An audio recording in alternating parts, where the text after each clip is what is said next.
texte du fils prodigue. Parce que Dieu s'adresse dans les temps actuels et les temps de fin à son peuple, et en particulier à son Église.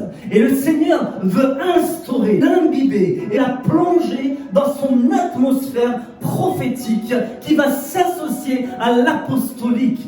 Et le Seigneur dit que mon peuple soit embrasé, mais qui revienne à moi de tout son cœur, qui ne déchire pas ses vêtements, mais qui déchire son cœur, qui s'examine, qui entre en lui-même et qui voit s'il est sur la voie de la foi, parce qu'il doit être éprouvé. Mais pour cela, il y a des épreuves, des temps de feu, mais également de bénédiction, où Dieu est en train de ramener son peuple à lui, en particulier au rétrograde de la foi, ceux qui se sont éloignés des églises. Mais le Seigneur veut une position qui est certaine. C'est non pas de serviteurs, mais de fils et de filles de Dieu, ceux qui héritent du royaume et de toutes les promesses, les bénédictions, mais également les trésors de grâce qui ne peuvent ni être comptés ni imaginés par le peuple de Dieu. Et le Seigneur est en train de dire qu'un homme avait 2 fils. Cette phrase déjà est une prophétie, mais elle est également un avertissement prophétique au peuple de Dieu, parce qu'on s'adresse aux chrétiens, à son Église. Et le prophétique derrière cette phrase-là, c'est qu'il appelle ceux qui ne lui appartiennent pas à venir à lui. Mais avant toute chose et en premier, ceux qui se sont éloignés de lui à revenir et à être embrasés par l'Esprit de Dieu. Dieu s'adresse à 2 types de chrétiens, mais pas uniquement. Dieu s'adresse également à 2 nations. À Israël, qui a été retranché pour un temps, mais il s'adresse également aux nations, parce que Israël, dans Exode 4:22, représente le fils aîné du Père, mais les nations représentent le fils cadet, parce qu'ils ont été adoptés spirituellement, ils se sont greffés sur l'olivier franc, eux qui sont l'olivier sauvage.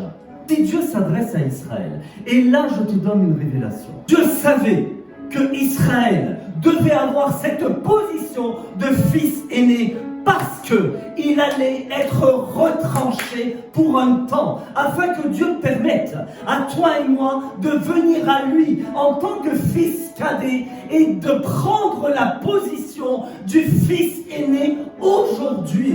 Sache une chose, ce qui te diffère, ce qui te sépare, Israël, de toi, ce n'est que ton niveau spirituel, que ta spiritualité. Parce que toi, tu es né de l'esprit, mais lui, il demeure encore dans la chair. Dieu a greffé le fils cadet sur l'olivier franc pour s'attacher à ce qui est la grâce de Dieu. Il y a un temps où cette porte-là sera fermée. Ce sont des temps où Dieu ramènera le cœur des pères à leurs enfants, mais le cœur des enfants à leurs pères. Et ce sont des temps prophétiques où l'Esprit de Dieu est expressément en train de dire: venez, laissez-vous plonger dans le fleuve du Saint-Esprit. Dieu, qui est l'Esprit prophétique, annonce dans ce texte que le temps des nations est encore possible pour revenir à Dieu. Il faut que tu sois dans la maison de Dieu, de prendre la place et la position qui te reviennent. Parce que le Seigneur t'a donné, t'a doté d'une position qui est dans les cieux. Ta position n'est pas terrestre et céleste. Parce que tu n'es plus né de la chair, mais tu es né de l'Esprit de Dieu qui va travailler en toi et qui va te permettre de reconnaître et de réaliser quelle est ton identité en Christ. Et qu'est-ce que le Père représente pour toi? Mais qui es-tu pour le Père? Est-ce que tu es fils ou est-ce que tu es serviteur? Parce qu'il est question ici du fils aîné qui avait la mentalité du serviteur et non pas du royaume, mais le fils cadet, lui qui avait la mentalité du monde, est revenu à Christ de tout son cœur pour le Père, parce qu'un véritable fils est celui qui ne s'éloigne pas des préceptes de son Père. Il reconnaît l'autorité du Père, lui qui est élevé d'être respecté. respecter et que la rébellion, c'est celle qui va te mener dans le monde. Fils cadet s'est éloigné du Père par égoïsme. Il voulait connaître sa position également dans le monde. Ta position est déjà en Christ. Tu n'as pas besoin de connaître ta position dans le monde, parce que si tu réalises que tu règnes en lui, qui t'a projeté dans les lieux célestes, alors dans ces conditions, tu vas réaliser que ta position est de fils de Dieu. Le fils cadet, en allant dans le monde, se trouva dans une position spirituelle qu'il aurait pu perdre si la grâce de Dieu n'avait pas intervenu. Ce sont des temps de grâce et non pas d'hyper-grâce. Parce que ce que l'Esprit de Dieu dit, nous devons être dans une consécration et dans une sanctification qui va nous amener à reconnaître, à écouter, à obéir à la voix de Dieu, mais surtout à marcher dans sa volonté pour manifester ses plans dans ta vie en premier, mais également dans la vie des autres. Au jour d'aujourd'hui, puisque tu es en Christ, ton identité, tu la connais, alors tu te dois de manifester le feu, le zèle, la passion pour Christ, mais également d'étendre son royaume, d'agrandir sa famille spirituelle, d'amener des âmes perdues à Christ. Parce que ce qui est perdu, c'est le monde. Ce sont des temps, Seigneur dit, d'évangélisation prophétique. Si nous avons tendance à représenter les 5 ministères par les doigts de la main, mais celui qui est au milieu représente l'évangéliste. Mais si je le rabaisse, ce serait une insulte à tous les autres ministères, au peuple, mais également une insulte à Dieu. Depuis quand le prophétique ne doit pas intervenir dans l'évangélisation? Et le Seigneur dit, cette onction va grandir, ces paroles vont être plus aiguisées. L'onction est disponible parce que ma grâce est là. Premier à venir à Christ, c'est l'église collective, individuelle en tant qu'église individuelle tu es, mais également les rétrogrades de la foi, qui se sont éloignés à cause des blessures de l'église, à cause des serviteurs, des faux bergers, des faux prophètes qui se sont accrus dans les églises. De quoi est faite ta foi? Est-ce que tu l'as basée sur un homme ou en ma personne qui est Christ? Tu dépends du monde spirituel auquel tu appartiens. L'Esprit de Dieu pousse à dire que les mentalités doivent changer. Pour manifester le royaume de Dieu, tu te dois d'adopter la mentalité du royaume, de connaître le Père, de le respecter, de ne pas te rebeller, de ne pas être égoïste. L'individualisme est celui qui a rempli les églises. Et le Seigneur dit aujourd'hui, il est en train de détruire par le feu du Saint-Esprit ces liens d'individualité en France pour ramener le prophétique et l'Église à ce pourquoi elle a été créée. Mais est-ce que toi tu n'as pas une mission? Toi et moi, en tant que fils cadet qui a pris la position du fils aîné, est-ce que ce n'est pas au travers du fils cadet que le fils aîné pourra revenir au Père? Parce que le fils aîné n'a pas encore la mentalité du royaume. Il y a ici la notion d'une conversion véritable de cœur. Tu ne te convertis pas uniquement à ta première naissance, mais tu peux te convertir à chaque fois que tu as détourné ton regard de Christ. Puisque la parole dit de s'affectionner aux choses d'en haut et de fixer les yeux sur Christ. Pour qu'ils reviennent à Christ, afin qu'ils puissent reconnaître que Christ n'est pas faible à leur égard, mais par la puissance de résurrection qui vit en toi, en moi, en eux. Christ, dans leur vie, est puissant, est fort et veut se manifester. À partir du moment où ton Père est vivant, ton héritage ne devrait pas t'appartenir encore. Il y a ici la notion de paternité, de passation, de transfert d'ADN. Ton Père est vivant. que tu demandes ta part d'héritage, tu es dans une phase de rébellion. Parce que tu as pris l'initiative, la part qui ne te revient pas encore. Tu ne te soumets pas à l'autorité quand tu demandes ton héritage. Tu n'es plus sous sa protection. Tu t'exposes en quittant la maison de ton père, à l'exception si Dieu te l'a demandé. Si tu pars par toi-même, sans la bénédiction paternelle de ton autorité, est-ce que j'ai ton attention? Il y a des obligations du père et des obligations du fils. Quand tu es un fils, ça t'incombe des obligations, mais des obligations de fils. Parce que tu n'es pas serviteur et que tu n'as pas la mentalité d'esclave qui se rebelle, parce que tu es dans la liberté et que tu connais l'amour et la grâce de Dieu, ton obligation, tu la feras non pas par égard pour les hommes, mais par égard pour Dieu. Parce que tu connais l'amour de Dieu en toi et Dieu s'attend à recevoir ton amour qui va baigner et entrer en lui. Quand tu quittes sans bénédiction une maison, tu t'exposes à la malédiction financière.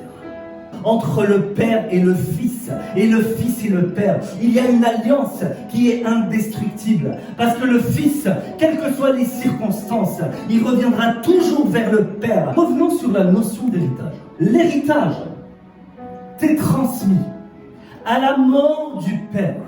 Mais il arrive que le père de son vivant décide par sa propre initiative de séparer ses biens et de les partager entre ses enfants afin qu'ils puissent se retirer du domaine. Mais si ta propre initiative à toi est de demander l'argent de ton père ou de ta mère, alors dans ces conditions, tu es dans une phase de rébellion, dans une phase où tu t'exposes à l'ennemi, parce qu'il n'y a pas de commune mesure. Tu quittes la maison du père, tu te retrouves dans la maison du diable, dans le monde. La loi hébraïque exigeait et voulait que le fils aîné recevait les 2/3 de la part. Ce qui reste, c'est le tiers pour le fils cadet. Est-ce que je peux te révéler un mystère? Les 2/3 sont 67%. Le premier tiers, c'est 33%. Celui qui est la parole, qui s'est fait chair, celui qui t'a dit, ne t'amasse pas des trésors sur la terre, parce qu'ils sont voués à la rouille, aux voleurs de ce monde et aux mythes. Mais celui qui t'a dit, amasse-toi des trésors dans le ciel. La parole dit, dans le livre des rois, que Salomon aimait Dieu, s'est attaché à Dieu et a demandé la sagesse. Alors sache que Dieu lui a donné également la richesse. Parce que sans la sagesse de Dieu, tu ne pourras jamais gérer la richesse de Dieu. Et qu'il faut de la sagesse afin que tu puisses ne pas dilapider l'héritage de ton père. Parce que tu vas te retrouver dans le besoin sans que personne ne puisse t'y aider. Parce qu'au moment où tu as quitté la maison de ton père, sache que Dieu s'est retiré pour laisser la place au diable qui a un droit légal dans ta vie. Je te reviens sur la notion des 67 et des 33%. Parce que celui qui t'a dit ne t'amasse pas des richesses sur terre, et celui qui est 100% homme et 100% Dieu, mais lui qui est le fils aîné dans sa famille de chair, mais qui devait être également le fils aîné en toutes choses, le premier-né d'entre les morts, le fils aîné toute une fratrie, afin qu'il soit en toutes choses le premier, celui qui a été humainement avait l'héritage des 67%, a porté l'héritage du fils cadet, c'est-à-dire de l'humanité. Il a porté l'héritage des 33%, plus ses 67, afin qu'il puisse la monnayer avec son sang à la croix et qu'il puisse te les sanctifier, afin que ton héritage ne soit plus uniquement celui de terre, mais qu'il devienne l'héritage céleste.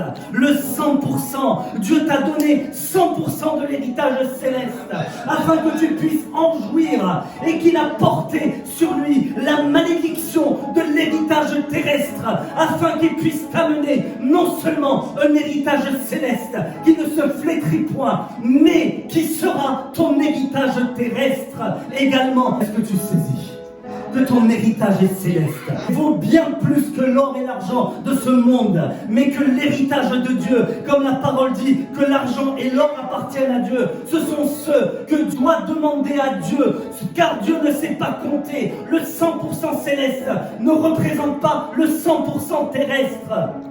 Ce qui signifie que ta position céleste est incorruptible, que la position du Fils de Dieu est la position la plus élevée. Je te donne une autre information.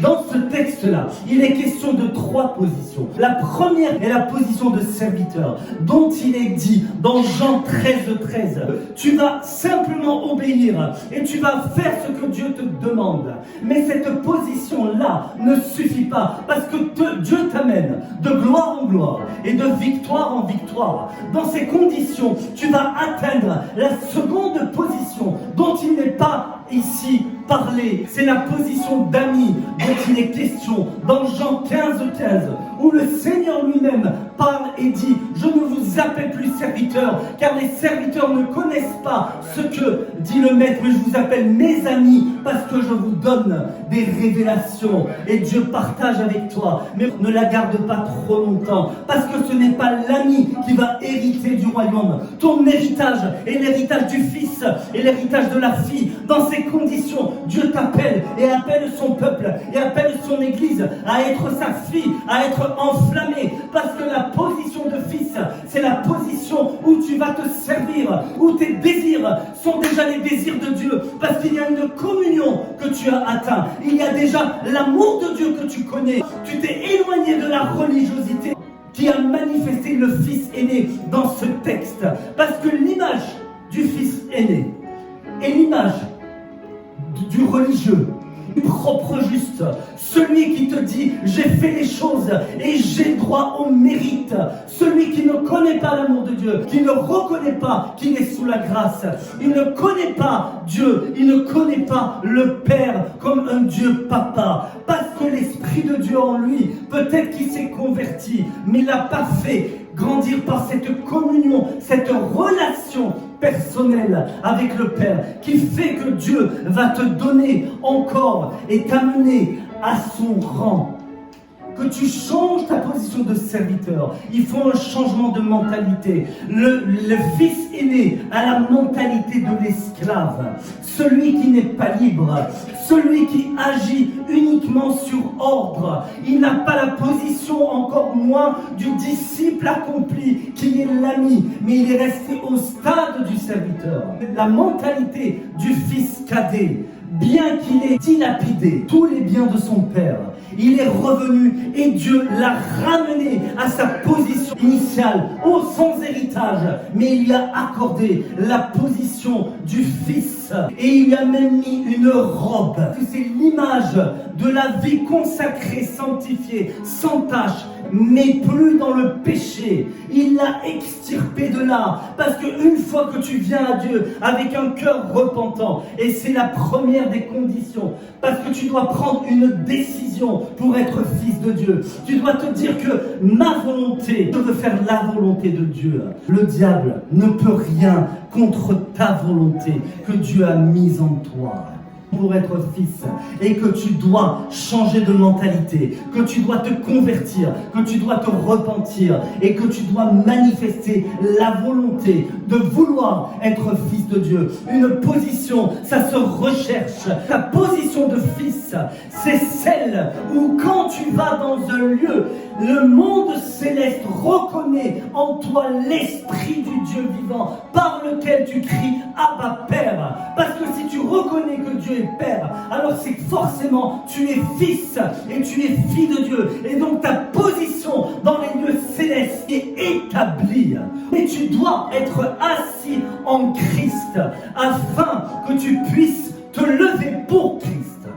Et là, je vais te donner un verset dont déclare la parole de Dieu dans l'Ecclésiaste 2, 26, où il est dit que Dieu donne à ceux qui lui sont agréables la sagesse, la science et la joie. Mais il donne la capacité aux gens du monde d'accueillir et d'amasser les trésors afin qu'ils puissent les distribuer à ceux qui sont agréables à Dieu.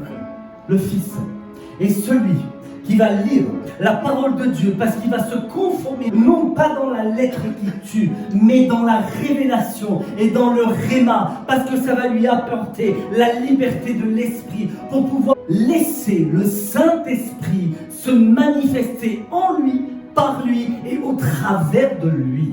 Dieu appelle un peuple à manifester non pas uniquement sa parole, mais qu'elle soit attestée par les signes, les miracles et les prodiges. Parce que ce sont des temps où les miracles et les prodiges vont être là. Il faut que le peuple soit frappé de la puissance de Dieu, parce que ça va l'attirer à lui. Mais l'Esprit de Dieu dit, les mentalités doivent être changées au travers des enseignements prophétiques qui vont t'asseoir dans cette position dans laquelle tu te retrouves dans les lieux célestes, là où tu es intouchable. Parce que quand tu es dans la maison du Père, si tu ne la quittes pas, quand tu es sous cette onction, cette couverture apostolique, alors sache qu'aucun mauvais esprit ne peut tourner auprès de toi. Parce que là où il y a le Père, le diable fuit et les démons fuient. Mais toi, sous l'onction du Père,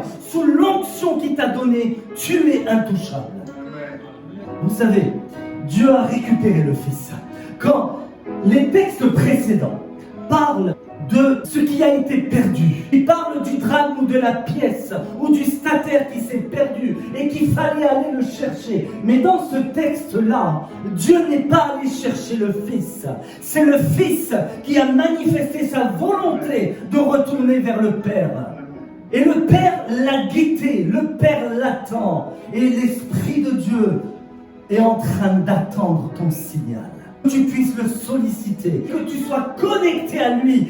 Et la parole déclare de ne pas attrister le Saint-Esprit. Vous savez ce qui bloque Dieu? Ce n'est pas le péché du fils prodigue, parce que Dieu est saint et 3 fois saint. Le péché ne le touche pas, puisqu'il s'est avancé vers le Fils et qu'il l'a serré dans les bras. Il l'a même orné, il lui a remis son autorité, il lui a donné un anneau qui est l'autorité prophétique, l'autorité du ministère. Quand tu es fils et fille de Dieu, sache que tu es déjà ministère en Christ. Tu fais au moins partie des 5 ministères apostoliques. Mais ce qui bloque Dieu, notre orgueil, qui freine Dieu, qui l'empêche d'agir au travers de nous. Le Fils a reconnu que dans la maison du Père, il avait toutes choses. Est-ce qu'aujourd'hui, en tant que fils et fille, est-ce que tu reconnais que Dieu a des trésors que tu n'as même pas encore saisis par la foi? Mais Dieu te dit simplement, viens, saisis-toi par la foi, fais descendre par ta foi ce qui est dans le ciel, qui est stocké et qui est réservé pour toi, afin que ça puisse se matérialiser ici-bas. Manifeste la puissance de Dieu. Les chaussures, il y a du zèle d'évangile. Parce que si tu es fils de Dieu, tu as compris une chose, c'est que le royaume de Dieu se développe, se manifeste, mais se multiplie. Dans ces conditions, en tant que position que Dieu t'a octroyée de fils, tu vas manifester le feu, le zèle, la passion pour son royaume. Tu es un fils qui va manifester le feu. Parce que ce feu-là est celui qui s'éteint jamais. Il n'y a que le Fils qui hérite de la puissance de Dieu. Le serviteur n'a pas sa puissance, puisqu'il n'a pas sa mentalité, puisqu'il n'a pas encore l'ADN du Père. Le Fils aîné est l'esclave qui souffre de rejet, qui parle même de jalousie en disant « ton fils ». Celui qui a dilapidé sa fortune avec les prostituées, alors que lui-même a reçu l'héritage. Combien d'enfants de Dieu, combien de chrétiens ont reçu l'héritage du Père, mais ne s'en servent pas, ne l'utilisent pas, parce que le Seigneur ne lui a point reproché, fils cadet, d'avoir dilapidé son héritage. Mais il a reproché au fils aîné, lui a dit, mais tout ce que j'ai est à toi. Pourquoi tu t'en es pas servi? Tu es dans la maison, tu as tout Tout ce qui est à moi est à toi. Un jour je m'en vais, mais toi tu gardes tout parce que tu es mon fils. Parce que dans les lieux célestes et sur ton front, il y a le sceau du Saint-Esprit. Dieu t'a marqué pour le jour de la rédemption. Tu es fils. Et si tu es fils, tu gardes cette position pour l'éternité. Et Dieu te reconnaît en tant que fils. Alléluia. Mais toi, reconnais le Père, reconnais l'autorité, le respect, mais l'héritage du Père, c'est ton droit légal. Le fils aîné est l'image de la religion, mais de la religiosité. Celui qui juge, celui qui te ramène le passé, celui qui te reproche que tu as été dans une vie de débauche. Parce que nous avons tellement de mal à dire les jeunes de la foi, parce que la mentalité est à changer. Le fils aîné est celui dont la grâce de Dieu lui est inconnue. Il y a la filiation charnelle, mais il ne connaît pas la filiation spirituelle. Le lien qui le relie au céleste, au spirituel de Dieu. Aujourd'hui, si toi tu veux, si tu crois que tu es dans cette position, parce que sache que ton attitude terrestre est celle qui va déterminer ta position, ton altitude céleste en Christ. Alors si aujourd'hui tu veux manifester la puissance, tu veux une impactation, tu veux être secoué à l'intérieur de toi, être activé dans tes dons prophétiques, manifester cette puissance du feu du Saint-Esprit. Alors avance-toi et tu verras ce que Dieu va faire.